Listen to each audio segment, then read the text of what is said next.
Welcome everybody to this second lecture on drug metabolism. Today we are going to discuss the factors affecting metabolism. So let us go straight to factors affecting metabolism. I am Dr. Urmila Joshi. My mail address is given over here. If you have some difficulty in the lecture, you can mail to me and I will answer it. Let us start with factors affecting drug metabolism. There are four important factors which affect drug metabolism. These are genetic factors, physiological factors, pharmaceutical factors, and environmental factors. So let us have a look at each of these factors. First, the genetic factors. I think all of you know that human population across the world is not the same with respect to many characteristics such as color of the skin, color and shape of the eyes, color and texture of the hair, and so on and so forth. So you can easily differentiate between an African woman, an Indian woman, an Asian woman, and a Caucasian woman by looking at the color of the eyes, color of the skin, and color and texture of the hair. So these are the visible differences, but there are some differences which are not visible. And these differences occur due to polymorphism in genes, and therefore polymorphism in the proteins that they code for. Okay, this results sometimes in slightly different proteins. Sometimes it results in variable concentration of the protein that is produced from a gene. Let us see examples of genetic factor. Glucose 6-phosphate dehydrogenase, also known as G6PD, is an enzyme in human population, and Asians are found to be deficient in G6PD. Now, what does G6PD do in drug metabolism? Primaquine is metabolized by G6PD. So, if there is G6PD deficiency, that means less metabolism of primaquine. This results, because of the less metabolism, buildup of toxic concentration of primaquine resulting in hemolytic anemia. So what is required is dose adjustment so as to avoid buildup of toxic concentration. What is done is from a daily dose of 14 days to once a week dose for 8 weeks avoids this buildup of toxic concentration. Second example of genetic factors is in alcohol metabolism. Ethyl alcohol is first acted upon by alcohol dehydrogenase to get converted to an aldehyde. This aldehyde is acted upon by aldehyde dehydrogenase to get converted to acid, and this acid is an inert form of ethyl alcohol, inert metabolite of ethyl alcohol. Asians are deficient in aldehyde dehydrogenase. So, Asians are not able to convert the aldehyde to acid fast. This results in buildup of aldehyde and resulting in toxicity of alcohols at lower doses in Asians than in Caucasians. Third example is cytochrome P450 dependent metabolism. There are various types of cytochrome P450, and these, that is CYP2A6, 2C9, etc., are functionally polymorphic. And therefore, 30% of the cytochrome P450 dependent metabolism is performed by polymorphic enzymes, resulting in genetic factors affecting the drug metabolism. Examples include tricyclic antidepressant and cytochrome P2D6, warfarin and cytochrome P2C9, etc. All these examples are given here. Now, what is required in such cases is dose adjustment. If cytochrome P2D6 is available in the body in less amount, that means tricyclic antidepressants will not be metabolized faster, and so dose adjustment will be required. That is important for tricyclic antidepressants as well as warfarin. Another example, some opioid analgesics are bioactivated by cytochrome P2D6. This is an all-important enzyme. Okay, some populations with reduced level of cytochrome P2D6. This exists in about 10% of the population. The analgesic effect is not seen, so after administration of drug, it goes waste. Sometimes there is a significant increase in the functional cytochrome P2D6, and in such cases, alteration of dose is required. Another example, metabolism of isoniazid occurs by acetylation. Now, the gene of the acetylating enzyme is polymorphic, and so some population is rapid acetylator, whereas some population is slow acetylator. The rapid acetylators cause faster metabolism of the drug, and so drug concentration in therapeutic doses is compromised, leading to rapid resistance. Whereas slow acetylators cause slow metabolism, therefore buildup of INH, and this results in hepatotoxicity. So, dose adjustment in rapid and slow acetylators is required in a different way. Second factor are physiological factors. Let us first see, there are various physiological factors.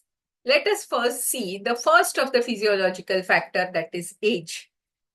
The fetal metabolism. Let us try to understand the fetal metabolism. Xenobiotics can be transferred via placenta. Okay, so fetus is exposed to xenobiotic, but both phase 1 and phase 2 pathways are poorly developed in fetus. So, if fetus is exposed to any drug, the toxicity of the drug may be several folds. For example, phenytoin. It is not metabolized in the fetus and toxicity is seen multiple folds. There is another relevance to phenytoin which we will see in a different aspect. In neonates, what happens? There is some metabolism, but all the drug metabolizing enzymes are not fully developed.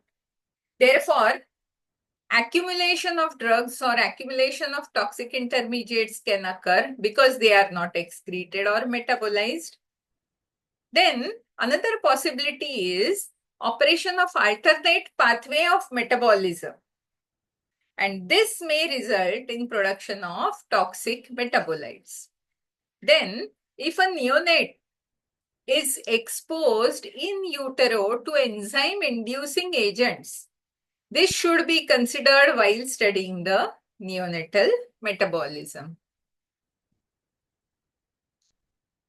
Now, we discussed about the fetus, we discussed about the neonates. Now coming to the old age. What happens in old age? Lowering of hepatic blood flow, lowering of enzyme activity, reduced GFR, and reduced albumin content. Now, how does that affect drug metabolism to be reduced? Lowering of hepatic blood flow, so less blood enters the liver. After entering the liver, enzyme activity is reduced, so therefore there is reduced metabolism.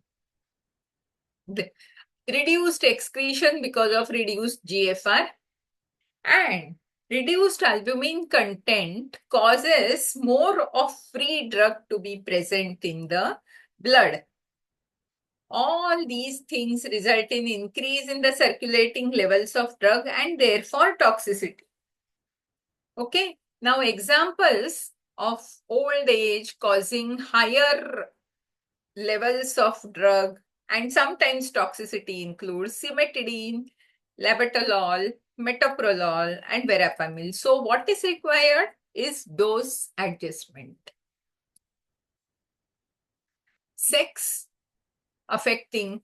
There are differences in men and women with respect to drug metabolizing enzymes. Why should they be there? Sex hormones affect the expression of enzymes. You know, estrogen, progesterone affect the expression of enzymes.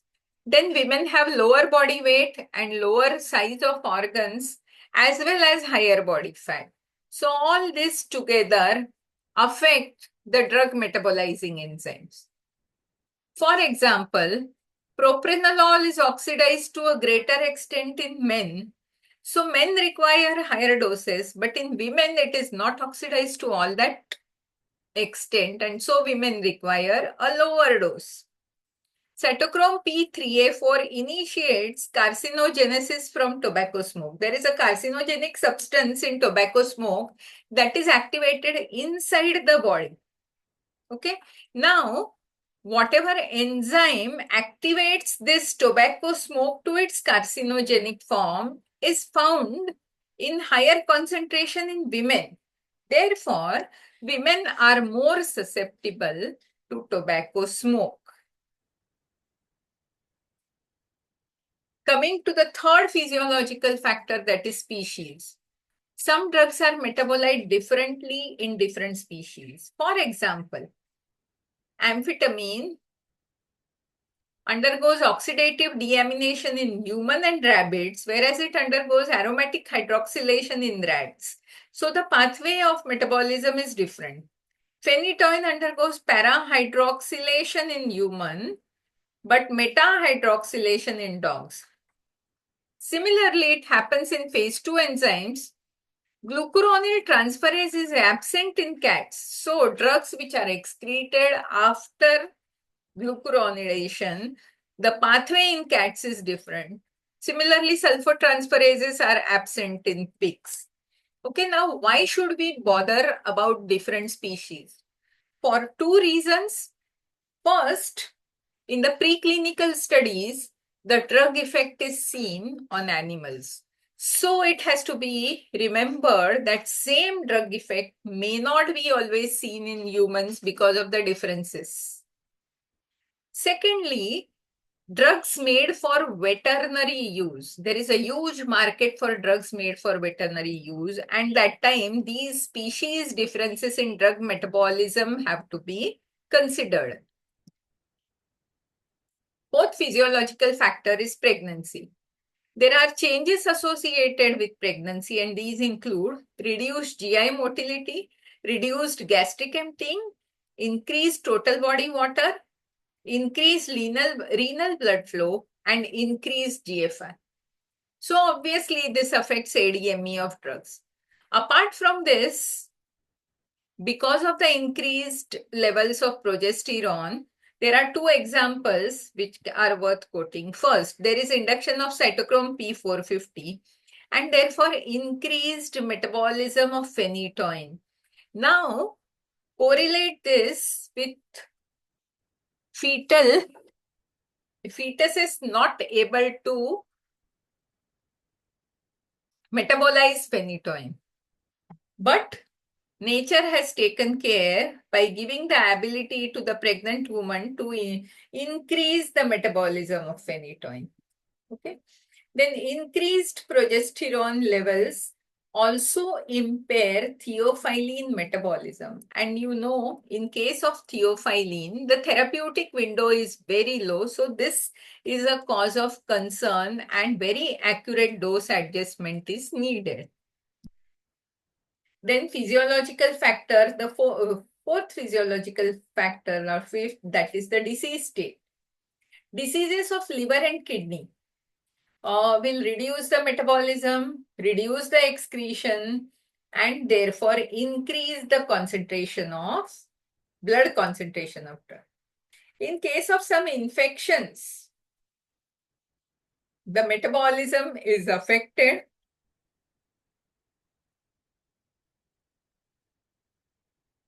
The third type of factors are pharmaceutical factors which affect drug metabolism. Route of administration, dose, frequency of dosing, the formulation, volume of distribution, extent of protein binding are the factors which affect the metabolism. For example, nitroglycerin given by sublingual route bypasses the first pass metabolism of liver, and so the reduction in metabolism occurs of nitroglycerin. The dose affects drug metabolism.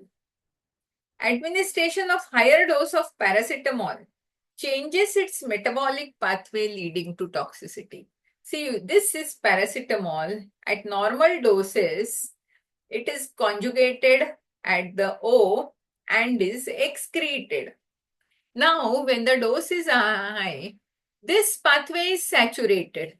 Okay, when this pathway is saturated, paracetamol gets converted to its semiquinone form, and then it conjugates with glutathione and leads to toxicity. The final factors affecting drug metabolism are environmental factors. Competition of drug with other xenobiotics for metabolizing enzymes can alter the extent of drug metabolism. But there is one more aspect which is more important than this, and that is enzyme induction and enzyme inhibition. Now let us see what is enzyme induction. Many enzymes which are involved in metabolism of drugs can be upregulated by exposure to environmental factors on environmental chemicals. Now, what happens because of such upregulation? There is an increase in the rate of metabolism. So what? So, increased rate of metabolism causes changes in the circulating blood levels, and so alters the pharmacological and toxicological profile of the drug.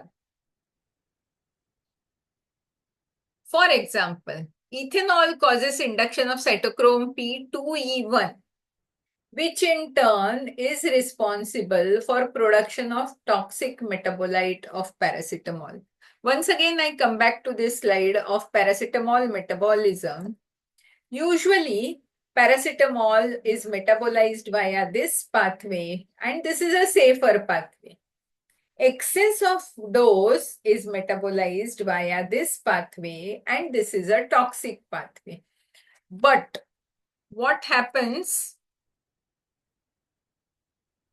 is after ethanol, there is an induction of cytochrome P2E1. Now, this cytochrome P2E1 is responsible for production of toxic metabolites of paracetamol. Similarly, rifampin causes induction of cytochrome P3A4. Now, this cytochrome P3A4 is responsible for metabolism of oral contraceptives. So, higher amount of 3A4 causes complete inactivation of oral contraceptives. Phenobarbital causes induction of 3A1 and 2B2.